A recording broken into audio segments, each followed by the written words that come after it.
नमस्कार दोस्तों, हम अपने YouTube channel ABM study point पर आपका हार्दिक स्वागत करते हैं। कैसे हैं आप लोग? उम्मीद करती हूँ अच्छे ही होंगे। इस कोरोना काल में आप लोग अपने घर पे रहें, सेफ़ रहें। बाहर जाएं तो मास्क का प्रयोग ज़रूर करें, सैनिटाइज़र भी साथ में ज़रूर ले जाएं। आज हम उत्तर प्रदेश शिक्षक पात्रता परीक्षा 2017 के 30 प्रश्नों को कवर करने चल रहे हैं। तो चलते हैं दोस्तों। प्रश्न नंबर 1 है, निम्न में से कौन सा अधिगम के पठार का कारण नहीं है? प्रेरणा की सीमा, विद्यालय का असहयोग, शारीरिक ज्ञान की सीमा। इसमें ऑप्शन बी राइट आंसर हो जाएगा। विद्यालय का असहयोग अधिगम के पठार का कारण नहीं है। प्रश्न नंबर 2 पे चलते हैं। अधिगम अनुभव और प्रशिक्षण के परिणाम स्वरूप व्यवहार में परिवर्तन है, यह कथन किसके द्वारा दिया गया? गिट्स व अन्य, मॉर्गन और गिलीलैंड, स्किनर, क्रॉनबेक। तो option number B right answer हो जाएगा, मॉर्गन एंड गिलीलैंड। चलते हैं प्रश्न नंबर 3 पे। स्टैनफोर्ड बिने परीक्षण मापन करता है?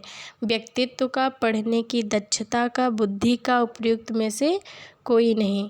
ऑप्शन सी राइट आंसर हो जाएगा, बुद्धि का। चलते हैं प्रश्न नंबर 4 पे। अंतर्मुखी व्यक्तित्व एवं बहिर्मुखी व्यक्तित्व का वर्गीकरण किसने किया है? Option A Freud, option B Jung, option C Munn, option D Allport. तो हमारा right answer option number B right answer हो जाएगा। चलते हैं प्रश्न नंबर 5 पे। बच्चों के सामाजिक विकास को प्रभावित करने वाले कारक कौन से हैं? आर्थिक तत्व, सामाजिक परिवेशजन्य तत्व, शारीरिक तत्व, वंशानुगत तत्व। ऑप्शन बी राइट आंसर हो जाएगा, सामाजिक परिवेशजन्य तत्व।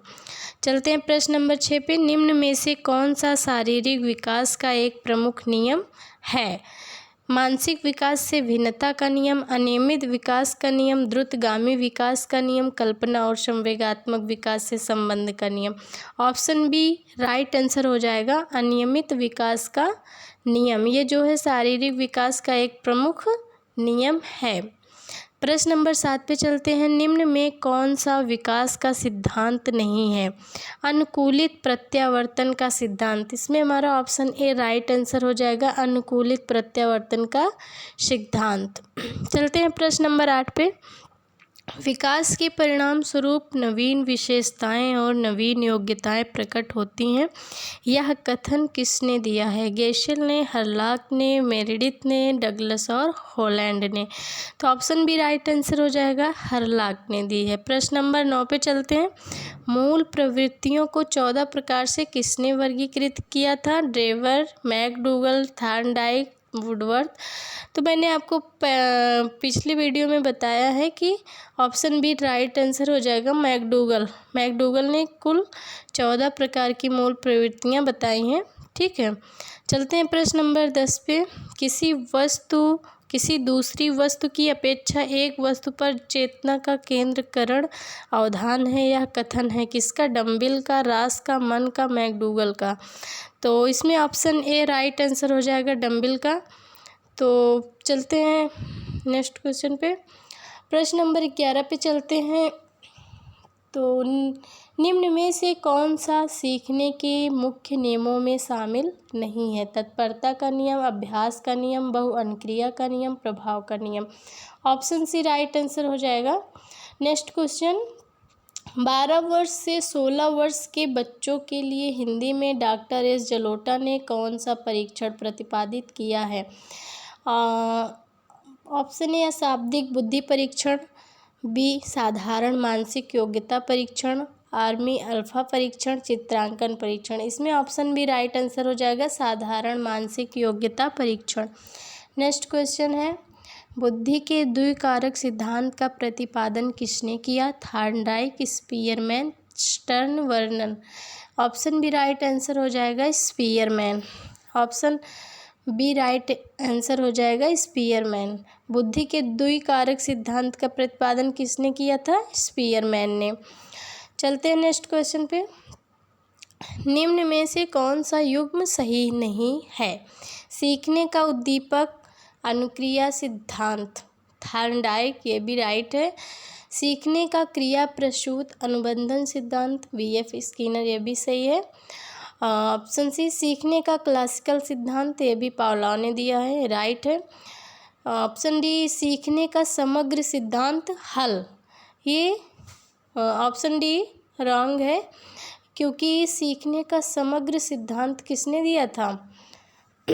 कोहल वर्ग ने। ठीक है, चलते हैं प्रश्न नंबर 15 पे। इनमें से किसका नाम सुजनन शास्त्र के पिता से जुड़ा हुआ है? Option A Crow and Crow, B Galton, C Ross, D Woodworth. Option B right answer हो जाएगा गाल्टन। नेक्स्ट क्वेश्चन देखते हैं। ग्रंथियों के आधार पर व्यक्तित्व के विभिन्न प्रकारों की चर्चा किसने की है? ग्रंथियों के आधार पर व्यक्तित्व के विभिन्न प्रकारों की चर्चा ऑप्शन ए राइट आंसर हो जाएगा क्रेस्मर ने की है। चलते हैं नेक्स्ट क्वेश्चन पे। सृजनात्मकता मौलिक परिणामों को अभिव्यक्त करने की मानसिक प्रक्रिया है, यह कथन किसने कहा है? ऑप्शन ए कोल एवं ब्रूस का है, बी ड्रेवहल का है, सी डिहान का है और डी क्रो एंड क्रो का है। तो ऑप्शन डी हमारा राइट आंसर हो जाएगा। चलते हैं नेक्स्ट क्वेश्चन पे। विद्रोह की भावना की प्रवृत्ति निम्न में से किस अवस्था से संबंधित है? विद्रोह की भावना की प्रवृत्ति निम्न में से किस अवस्था से संबंधित है? इसका ऑप्शन देख लेते हैं। ऑप्शन ए है बाल्यावस्था, ऑप्शन बी है शैशवावस्था, ऑप्शन सी है पूर्व किशोरावस्था, ऑप्शन डी है मध्य किशोरावस्था। तो हमारा दोस्तों इसमें ऑप्शन सी राइट आंसर हो जाएगा पूर्व किशोरावस्था। चलते हैं नेक्स्ट क्वेश्चन पे। सीखने की वह अवधि जब सीखने की प्रक्रिया में कोई उन्नति नहीं होती है तो कहलाती है? ऑप्शन ए सीखने का वक्र, बी सीखने का पठार, सी स्मृति, डी अवधान। ऑप्शन बी राइट आंसर हो जाएगा सीखने का पठार। चलते हैं नेक्स्ट क्वेश्चन पे। बुद्धि लब्धि निकालने का सूत्र क्या है? तो इसमें हमारा ऑप्शन सी राइट आंसर हो जाएगा मानसिक आयु बटे वास्तविक आयु, ये बुद्धि लब्धि निकालने का सूत्र है। चलते हैं नेक्स्ट क्वेश्चन पे। सीखने में प्रयास व भूल के सिद्धांत का प्रतिपादन किसने किया? कोहलर ने, पावलॉ ने, थार्नडाइक ने, गेस्टाल्ट ने। मैंने दोस्तों आपको पिछले वीडियो में बताया होगा, अगर आप नहीं देखे हैं तो मेरे प्लेलिस्ट से जाके आप उसको देख लीजिए। मैंने ये भी बताया था कि कोई भी अगर प्रयास या त्रुटि इससे संबंधित कोई भी सिद्धांत आ जाए तो आप निसंकोच थार्नडाइक के ऊपर टिक कर देंगे।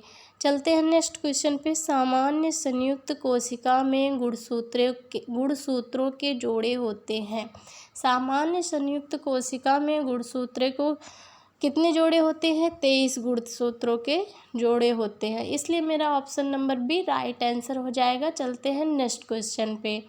कोहलर निम्न में से किससे संबंधित है? अभिप्रेरणा का सिद्धांत, विकास का सिद्धांत, व्यक्तित्व का सिद्धांत, अधिगम का सिद्धांत। कोहलर ने किसका वो दिया था? अधिगम का सिद्धांत दिया था। ठीक है, चलते हैं नेक्स्ट क्वेश्चन पे। क्रिया प्रसूत अनुबंधन का सिद्धांत का प्रतिपादन किसने किया? हल ने, थार्नडाइक ने, हेगार्टी ने, स्किनर ने। क्रिया प्रसूत या फिर नैमित्तिक अनुबंधन का सिद्धांत किसने दिया था? स्किनर ने। चलते हैं नेक्स्ट क्वेश्चन पे।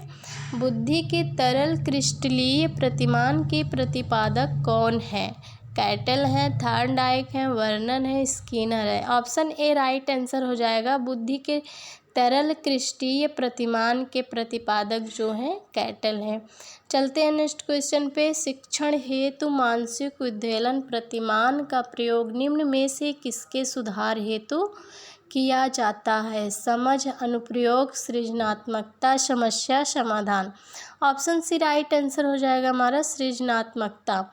चलते हैं नेक्स्ट क्वेश्चन पे। गोलमैन निम्न में से किससे संबंधित है? सामाजिक बुद्धि से, संवेगात्मक बुद्धि से, आध्यात्मिक बुद्धि से, सामान्य बुद्धि से। तो इसमें हमारा option number C right answer हो जाएगा आध्यात्मिक बुद्धि से। चलते हैं नेक्स्ट क्वेश्चन पे। निम्न में कौन शेष से भिन्न है? अधिगम के लिए अधिगम का सिद्धांत, समान अवयवों का सिद्धांत, ड्राइव रिडक्शन का सिद्धांत, सामान्यीकरण का सिद्धांत। ये जो है सामान्यीकरण का सिद्धांत, समान अवयव का सिद्धांत, अधिगम के लिए अधिगम का सिद्धांत, ये तीनों एक हैं। बाकी ड्राइव रिडक्शन का सिद्धांत ये तीनों से भिन्न है। चलते हैं नेक्स्ट क्वेश्चन पे। संज्ञानात्मक प्राप्ति का न्यूनतम स्तर क्या है? ज्ञान है, बोध है, अनुप्रयोग है और विश्लेषण है। तो option number A right answer हो जाएगा, ज्ञान। चलते हैं नेक्स्ट क्वेश्चन पे। एक बालक जो साइकिल चलाना जानता है, मोटर बाइक चलाना सीख रहा है, यह उदाहरण है क्षैतिज अधिगम अंतरण का, ऊर्ध्व अधिगम अंतरण का, द्विपार्श्विक अधिगम अंतरण का, कोई भी अधिगम अंतरण का।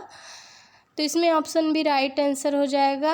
अगर ऑप्शन में धनात्मक अधिगम अंतरण का दिया रहे तो वो भी ऑप्शन राइट माना जाएगा। ठीक है, मतलब पूर्व ज्ञान को वो जो वर्तमान में जो ज्ञान सीख रहा है उससे जोड़ना ही क्या होता है? ऊर्ध्व अधिगम या ऊर्ध्व अधिगम अंतरण। तो दोस्तों, अगर आपको मेरा ये वीडियो पसंद आए तो इसको लाइक, सब्सक्राइब और शेयर करना मत भूलिएगा।